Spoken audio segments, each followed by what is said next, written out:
Несебър ще се представи на 6-то издание на Международната туристическа борса „Културен туризъм 2009, която се организира традиционно по инициатива на община Велико Търново от 8 до 11 април. За първа година древният град ще участва с изложба "Носталгия по стария град". Община Несебър ще участва в изложението "Културен туризъм".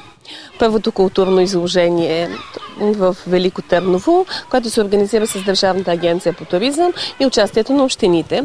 Ние мислим, че това изложение е по-скоро един голям културен форум, на който общината като наследник на такива традиции в развитието на културата и запазване паметниците на културата и традициите на този град присъства.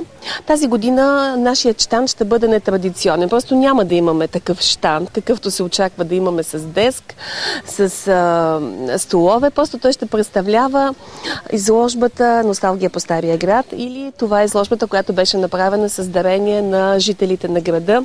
Снимки от стария град, които разказват историята на града. По време на това културно изложение във Велико Търново ще бъдат представени 13 изложби, но нито една такава, която ще разкаже живота на хората на Несебър чрез снимки. На изложението ще бъде показан и туристически филм за Несебър, който е направен за 25 годишнината от включването му в списъка на ЮНЕСКО. За първи път ще бъде представен там този филм. Той е в рамките на 11 минути и имаше за цел, като го изгледа всеки един потенциален посетител на нашата община, да грабне семейството си, най-близките си хора и в първият удобен уикенд да тръгне за Несебър.